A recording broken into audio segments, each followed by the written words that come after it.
आइए,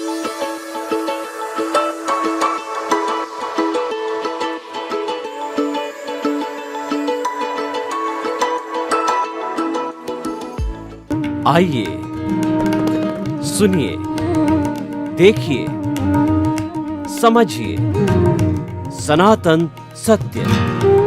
जैसी दृष्टि वैसी सृष्टि, दृष्टि विज्ञान। कुदरत, कुदरती रचना एवं कुदरत के कानून से शाश्वत सुख की प्राप्ति।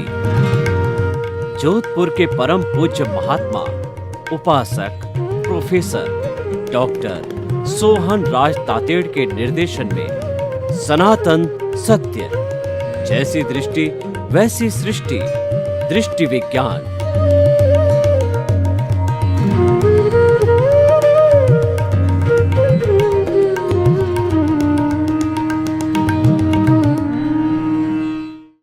भाई और बहनों, मातृशक्ति को नमन। आज का हमारा बहुत सुंदर विषय सच्चिदानंद शिवोहम, यानी कि मैं सच्चिदानंद हूं और मैं शिव हूं।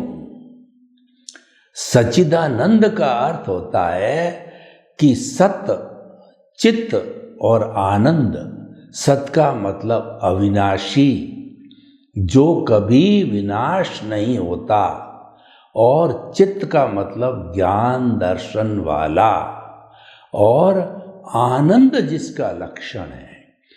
कुल मिलाकर हमारा जो चेतन तत्व है उसका मूल लक्षण आनंद है, और उसको हम दूसरी भाषा में सुख भी कह सकते हैं। इस दुनिया में जो भी प्राणी जन्म लेता है वह कोई मरना नहीं चाहता। छोटा से छोटा प्राणी भी मरना नहीं चाहता, और उसके साथ साथ में कोई दुख नहीं चाहता। हर एक सुख चाहता है पर दुख हो जाता है, क्योंकि उसके सृजित कर्म हैं। जब वो उदय और प्रारब्ध में आते हैं तब उसको दुख होता है, और यही व्यवहार जगत कहलाता है।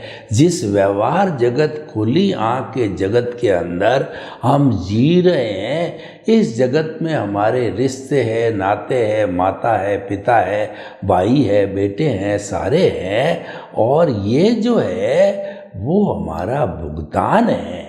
जिसके साथ में हमारा लेना देना हिसाब है वह व्यक्ति हमारे संपर्क में आ जाएगा। जैसे कि हमारा सबसे ज़्यादा गहरा संबंध पत्नी से होता है, इसका मतलब ये है कि वो सबसे बड़ी पार्टी है, वो जीवन भर साथ रहती है, वह सुख और दुख की भागीदार होती है। अगर अच्छी आज्ञाकारी पत्नी होती है तो वो सुख देती है, और किसी के अगर हिसाब में दुख लिखा हुआ होता है तो वह पत्नी जो है उसको इतना परेशान कर देती है कि कोर्ट तक की कार्रवाई, डाइवोर्स तक की कार्रवाई भी हो जाती है। ये सारा उदय और प्रारब्ध के अधीन होता है। तो भाई और बहनों, जो सत्य का मतलब अविनाशी, अविनाशी कौन होता है? जो कि कभी विनाश नहीं होता, वह तत्व है चेतन तत्व। वो मात्र जीवित प्राणी में होता है, उसमें संवेदना होती है, सुख दुख की अनुभूति होती है, और जो है फीलिंग्स होती है, वो ग्रोथ करता है, प्रजनन करता है। ऐसे 9 कैरेक्टरिस्टिक जो है उस चेतन तत्व के बताए गए हैं। और विज्ञान भी जो है कॉन्शियसनेस के रूप के अंदर 9 कैरेक्टरिस्टिक बताता है, यानी चेतन के कैरेक्टरिस्टिक है वो विज्ञान सम्मत है, तो वह चेतन तत्व है। और परिभाषा की गई है कि असंख्य चेतनामय परमाणुओं के पिंड को जो है हम चेतन तत्व कहते हैं, वह अविनाशी है। और इसको छोड़ कर के समस्त संसार विनाशी है। देखिए, एक तरफ तो खाली अकेला अविनाशी तत्व जो कि समस्त जीवित प्राणियों में मौजूद है, और उस अविनाशी तत्व की एक विशेषता ये है कि 84 लाख जीवा योनियाँ यानी बर्थ प्लेसेज है, उसके असंख्य अनंत जो है वो आत्माएं हैं, सब मूल रूप से एक समान है, कोई डिफरेंस नहीं है उसकी अर्हता के अंदर, उसके गुणों में, और सभी सच्चिदानंद है, अभी बने नहीं है। लेकिन वो अगर पुरुषार्थ करे तो बन सकते, हर आत्मा में परमात्मा बनने की योग्यता होती है। तो सामान्य दृष्टि से वह चेतन तत्व है, सभी प्राणियों में एक समान है। लेकिन जो विनाशी होता है उसके अंदर जो सारा द्वंद्व है, उसके अंदर द्वैत है, और उसके जो है बहुत से भेद होते हैं। जब हम व्यवहार जगत में आते हैं तो भेद ही भेद होते हैं, और निश्चय जगत में जाते हैं तो केवल एक अभेद रहता है। तो भाई और बहनों, इस विविधता के संसार के अंदर जो है अलग अलग चीज़ें, अलग अलग विचारधारा और अलग अलग जो है कर्मों का भोग होता है। इसी का नाम संसार है कि जो संचरण करता वो संसार है, और जो विनाशी है वो संसार है। क्योंकि संसार अवस्था से जुड़ा हुआ है, इसीलिए कहा गया है कि मन वचन काया तथा उससे जुड़ी हुई हर अवस्था मात्र कुदरती रचना है, और वह अविनाशी है, और वह जो है वो कहना चाहिए प्री डेस्टिन्ड है, और वह व्यवस्थित है, वह फिक्स है। यानी कि मन वचन काया जो है ये हमारा भुगतान है, ये हमारा परिणाम है, ये हमारा डेबिट क्रेडिट है, ये हमारा लेना देना है, ये हमारी बैलेंस शीट है। ये उदय प्रारब्ध से जुड़ा हुआ है, इसको हम परिणाम नहीं कह सकते हैं। और आप कहते हो कि जन्म से मृत्यु तक मैं तो पुरुषार्थ करता हूँ, मान लिया, वह सारा पुरुषार्थ रिलेटिव है, और वो रिलेटिव जो पुरुषार्थ होता है वो अज्ञान की श्रेणी में आता। रिलेटिव पुरुषार्थ बुरा नहीं है, अज्ञान बुरा नहीं है, अपना अपना व्यू पॉइंट से वो जुड़ा हुआ है, इस कारण से वो अज्ञान है। और जो सिद्धांत से जुड़ा हुआ होता है वह स्थायी होता है, और व्यू पॉइंट जो होता है, अवस्था होती है, वो विनाशी होती है, वो अस्थायी होती है। तो इसीलिए इसी का नाम जो है संसार है। और जो है ये तो सत्य की बात कही, यानी विनाशी अविनाशी की बात हमने कही। और चित्त जो है वो होता है ज्ञान दर्शन। हमारी आत्मा को जो है बताया गया है कि उपयोग लक्षणों जीव, जीव मीन्स आत्मा का जो लक्षण है वो उपयोग है। उपयोग को हम ज्ञान दर्शन कहते हैं। ज्ञान दर्शन केवल चेतन तत्व में है, अचेतन तत्व में ज्ञान दर्शन नहीं है। ज्ञान दर्शन का अर्थ होता है जानने वाला और देखने वाला। जड़ होता है वो जानने वाला देखने वाला नहीं है। जैसे कि मैं कोई चीज़ जान रहा हूँ, मेरे सामने कैमरा है, मैं जान रहा हूँ और उसको देख भी रहा हूँ, तो ये जो योग्यता क्यों है मेरे में? क्योंकि मेरे भीतर चेतन तत्व है, इसीलिए योग्यता है। तो ये हमारा हो गया, चित्त हो गया। और आनंद जिसका लक्षण है चेतन होगा, और चेतन की हम खोज करें तो उसमें मात्र आनंद है, और आनंद के अतिरिक्त कुछ नहीं है। जो हम आनंद या सुख है बाहर ढूंढते हैं कि रोटी में सुख है, कपड़े में सुख है, पत्नी में सुख है, धन में सुख है, और जो है हमारे बाल बच्चों में सुख है, और जो हमारी ज्वेलरी में, कैश बैलेंस में सुख है, तो वो हमारी भ्रांत मान्यता है, काल्पनिक है। क्योंकि सुख जो है वो उसका कोई अस्तित्व होता ही नहीं है, वो अस्तित्व है ही नहीं, क्योंकि सुख जो है वो बाहर है ही नहीं। बाहर तो सुखाभास है, आभास होता है हमको सुख का। मैं आपको एक उदाहरण देना चाहता हूँ कि जब हम मंदिर से बाहर आते हैं तो बाहर आने पर जो भिखारी लोग बैठे रहते हैं उनको जो है हम 100 रुपये का नोट देते हैं तो वो बहुत खुश होता है कि बड़ा सेठ आया, मुझे आज 100 रुपये का नोट दिया, क्योंकि मुझे तो प्राय लोग 1 रुपया 2 रुपया देते हैं। और अब थोड़ी देर में हमारे पास एक वेल टू डू व्यक्ति जो निकला, उसको हमने 100 रुपये का नोट ऑफर किया तो वह इंसल्ट फील करता है, उसके लिए दुख हो गया और भिखारी के लिए सुख हो गया।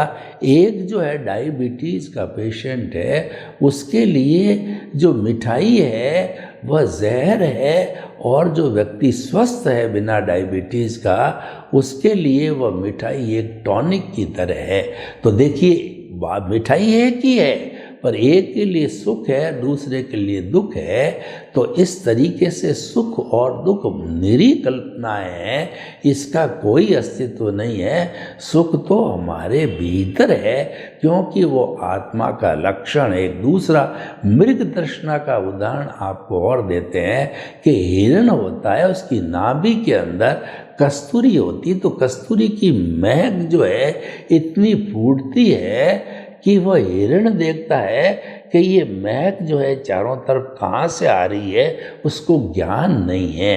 कोई भी सद्गुरु मिलता है तो उसको बताता है कि कस्तूरी तो तेरी नाभि में है, वहीं से सुगंध आ रही है, तब उसको मालूम पड़ता है, उसको ज्ञान होता है। तो उसी तरीके से हम जो है जीवन भर सुख को बाहर तलाशते हैं, जबकि सुख तो भीतर में है, और उसके लिए हमारा प्रज्ञा चक्षु जो है जागृत होना चाहिए, एनलाइटनमेंट होना चाहिए। हमको सद्गुरु या ज्ञानी पुरुष मिलना चाहिए जो कि इस चीज़ का आभास करावे, ज्ञान करावे कि सुख हमारे भीतर है। तो भाई और बहनों, हमारा जो आज का विषय है सच्चिदानंद, तो मैं सच्चिदानंद हूँ, मैं जो है अनंत आनंद वाला हूँ, अनंत ज्ञान, अनंत दर्शन, अनंत शक्ति और अनंत सुख का धाम हूँ। ऐसा मैं जो है मेरा अस्तित्व है। अब जो है शिवो हम, शिव मैं शिव हूँ।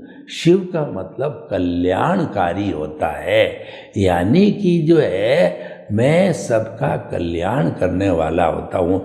ब्रह्मा विष्णु महेश है, इसमें जो शिव है वो इस दुनिया का जो है वह कहना चाहिए संचालन करते हैं और पालन पोषण करते हैं। और अगर वो कुपित हो जाते हैं, यानी दुर्जन लोग सामने होते हैं, तो दुर्जनों का खात्मा भी करते हैं, क्योंकि सारना वारना जो है शिव को करनी होती है।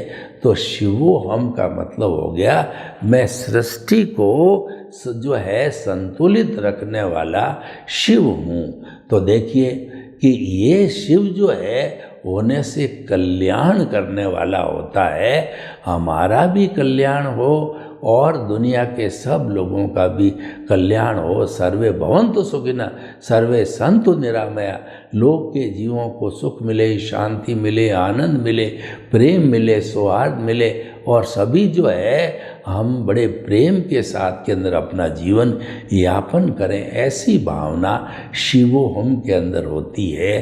तो ये जो है कल्याण करने वाली है, वो भी हमारी जो आत्मा है वो कल्याण करने वाली है। यानी हमारी आत्मा का जो मूल स्वरूप है वो कल्याणकारी है, वह किसी का बुरा करने वाला नहीं होता है। देखिए हमारे इस जो है आत्मा के साथ के अंदर जो अज्ञान जुड़ा हुआ होता है, वो राग द्वेष से पोषित होता है, वही किसी का जो है नुकसान और किसी का फायदा करने वाला होता है।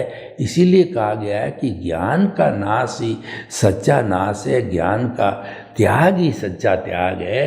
क्योंकि हमें अपने अस्तित्व की प्राप्ति करने के लिए ज्ञान का जो अज्ञान का त्याग करना पड़ेगा, और अज्ञान जब जीरो हो जाता है तब हम अपने मूल स्वरूप में आ जाते हैं। क्योंकि अज्ञान है, उसी ने इस जो है वो कारावास के अंदर हमारे मूल अस्तित्व को या हमारे को कैद कर रखा है। तो हमारा संपूर्ण जो है ये कहना चाहिए पुरुषार्थ क्या होना चाहिए कि अज्ञान को नाश करना। अब अज्ञान को नाश करने के लिए हमको क्या क्या कदम उठाने चाहिए, उसकी हम जानकारी करते हैं। देखिए कि मनुष्य के अलावा अज्ञान को नाश करने वाला दूसरा प्राणी नहीं है, क्योंकि वह तो ज्ञान और अज्ञान को समझता ही नहीं है। वो कैसे दूर करेगा? जो ज्ञान और अज्ञान का विवेक करने वाला मनुष्य प्राणी है, वही जो है वो ज्ञान का तो उपादेय करेगा और अज्ञान को हे करेगा, तभी छूटेगा। अब देखिए ज्ञान अज्ञान क्या है, यह भी हमें समझना पड़ेगा। मैं और मेरा है वो अज्ञान है, और जो हमारा निमित्त भाव है वो ज्ञान है।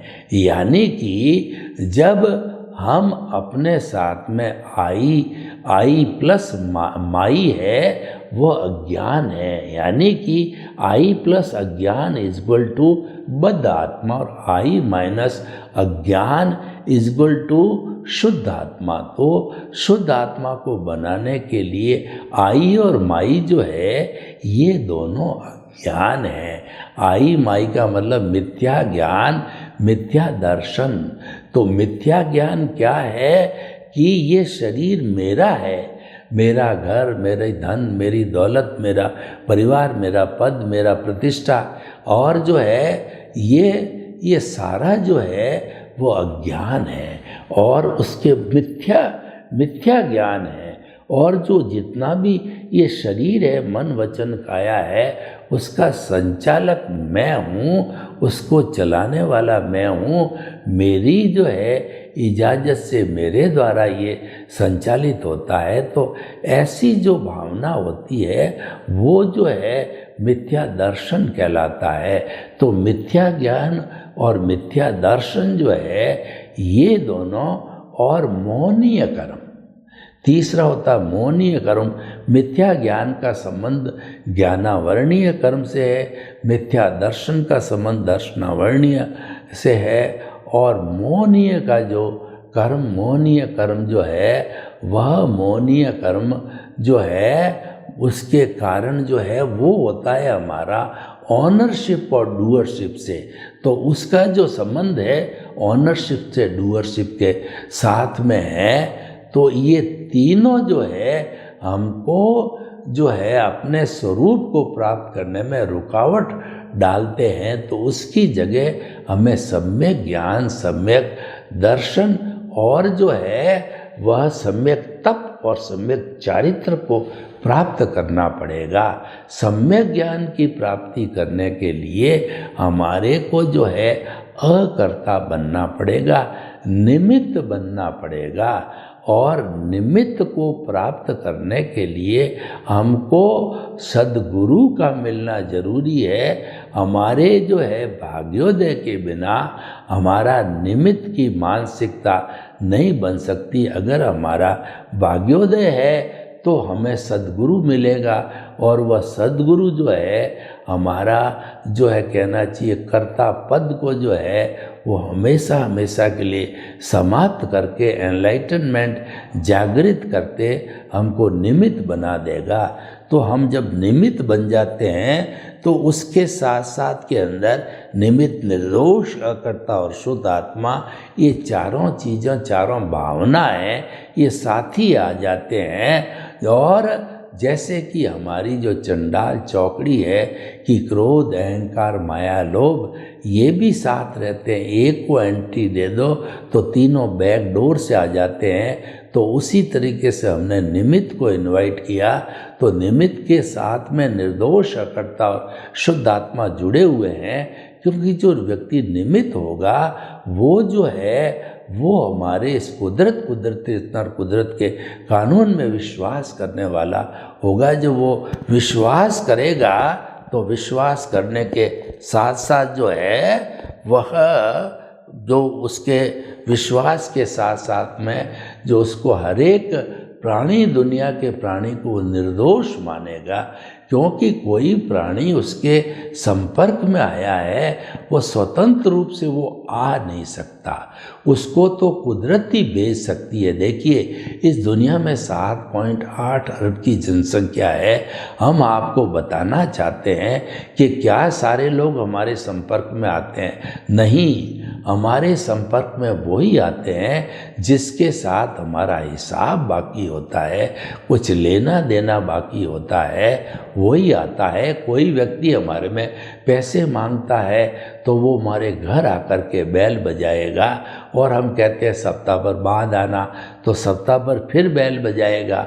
फिर हम कहते हैं महीने भर बाद आना, तो महीने भर आके बैल वही व्यक्ति क्यों बजाता है? उसका कारण ये है उसके साथ हमारा हिसाब है और अभी तक क्लियर नहीं हुआ है।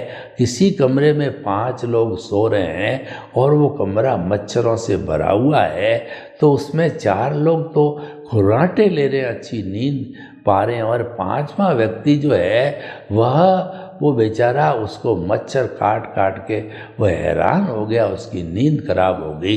क्योंकि उन मच्छरों का द्रव्य क्षेत्र काल भाव, तो वो क्षेत्र तो कमरा हो गया और वह काल हो गया रात्रि का समय, और द्रव्य वह व्यक्ति है और मच्छर है, दोनों द्रव्य हो गए। और जो भाव जो है वो मच्छर ने भाव किया, क्योंकि उसका उदय प्रारंभ है, तो वो भाव करके सोते हुए को काट करके उसका खून को चूस लेगा, तो ये उसका हिसाब पूरा हुआ।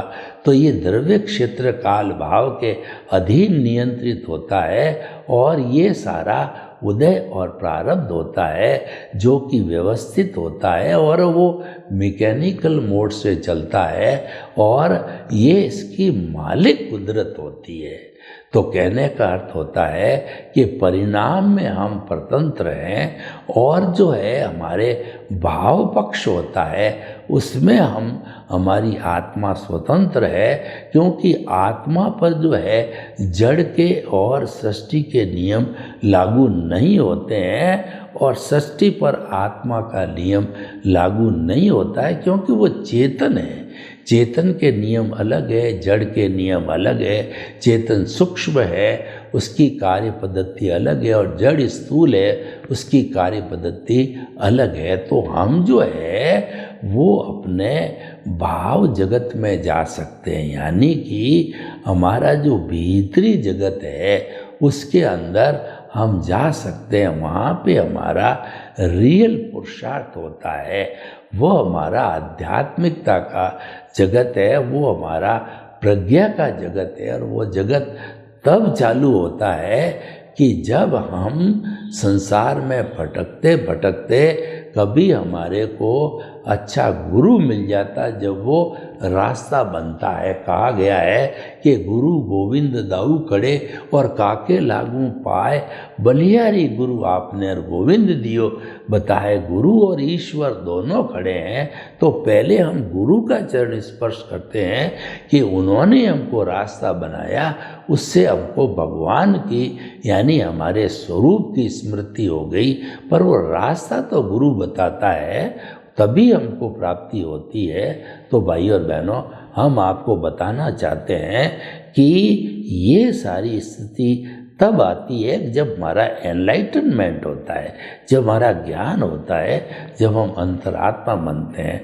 तो देखिए, सच्चिदानंद और शिवो हम, ये मैं स्वयं हूँ, इसकी हमें प्राप्ति करनी है, ये हमारा लक्ष्य है। इसका अर्थ ये है कि मुझे परमात्मा बनना है और वह अगर हम लक्ष्य रखेंगे और उसी के अनुसार भाव डालते रहेंगे, यानी कॉज फ्री भाव डलेंगे हमारे, तो उससे जो पुण्य होगा वो मुक्ति के लायक और सहायक होगा और धीरे धीरे कुछ भवों के अंदर हम मुक्ति को प्राप्त हो जाते हैं, हम स्वयं ईश्वर बन सकते हैं।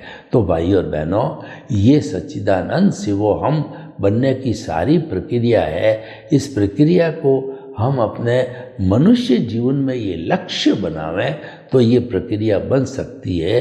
ये लक्ष्य बनाने के लिए हमको थोड़ा अंतर्मुखी होना पड़ेगा। जन्म जन्मांतर में हम बहिर्मुखी घूम रहे हैं, बाहरी बाहर घूम रहे हैं, दूसरे के दोष निकाल रहे हैं, इंद्रिय सुख को भोग रहे हैं और हमने ये मान लिया कि ये जो कुछ भी सुख हमको इंद्रियों के द्वारा मिल रहा है वही फाइनल है और वो हमें छोड़ना नहीं चाहिए। लेकिन जो लोग मुक्ति चाहते हैं वो इंद्रिय सुख को साइड में करते हैं और जो आत्मा का सुख है उसको प्राप्त करते हैं और वो उसके लिए रियल पुरुषार्थ करते हैं। देखिए, संसार को प्राप्त करना तो रिलेटिव पुरुषार्थ है। जैसे कि हम बड़े हो गए तो हमने इंजीनियरिंग की पढ़ाई की, हम इंजीनियर बन गए, पैसा कमाया, मकान बना दिया, शादी कर ली और बाल बच्चे हो गए, पोते हो गए और हमारा संसार बढ़ने लग गया। लेकिन उसके साथ साथ में अगर हमें शाश्वत सुख की प्राप्ति करनी है, मुक्ति को प्राप्त करना है, तो हमें दूसरा रास्ता लेना पड़ेगा, क्योंकि वो तो संसार का है। तो हमें तो भीतरी जगत का रास्ता लेना पड़ेगा। तो भाई और बहनों, इस तरीके से हम शिवो हम और सच्चिदानंद बन सकते हैं। सर्वे भवन्तु सुखिनः, सर्वे सन्तु निरामया। लोक के जीवों को सुख मिले, शांति मिले, आनंद मिले, प्रेम मिले, सौहार्द मिले और हमें सभी हिल मिल करके और हमारे इस जो है वो देवत्व को धरती पर उतार लाएं। आपके प्रति मंगल भावना।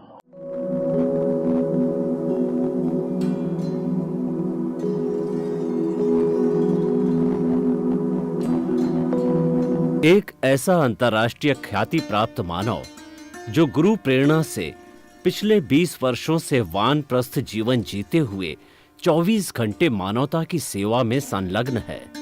एक ऐसा मानव जो अभी राष्ट्रीय, अंतर्राष्ट्रीय टीवी चैनलों पर 7,500 एपिसोड के माध्यम से सनातन सत्य, आत्मविज्ञान एवं पुनरुत्थान, व्यवहार एवं निश्चय जगत के जीवनोपयोगी विषयों पर हृदय स्पर्शी प्रवचन कर चुका है।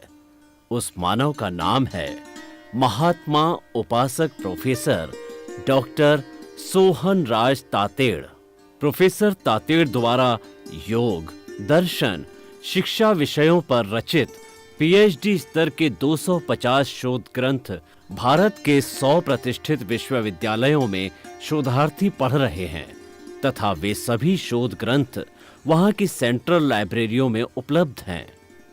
महात्मा सोहन राज ने अभी तक हजारों स्कूलों, कॉलेजों, विश्वविद्यालयों एवं संस्थाओं में सेमिनार, वर्कशॉप, कैंप लगाकर लाखों विद्यार्थियों को योग, दर्शन, शिक्षा का प्रशिक्षण देकर उन्हें सुसंस्कारित किया। डॉक्टर तातेड़ ने भारतीय संस्कृति उत्थान के 4000 से अधिक समसामयिक विषयों पर आर्टिकल लिखकर ऑनलाइन जर्नल, पत्रिकाओं, वेबसाइट्स पर प्रकाशित किया, जिसका उपयोग लाखों पाठक कर रहे हैं। उपासक तातेड़ के 5000 से अधिक आज का सुविचार, आज का शुभ संदेश, आज का मंगल भावना योग आदि चिंतन websites, Twitter, blogger, Facebook, YouTube माध्यमों से लाखों लोग अपना जीवन निर्माण कर रहे हैं।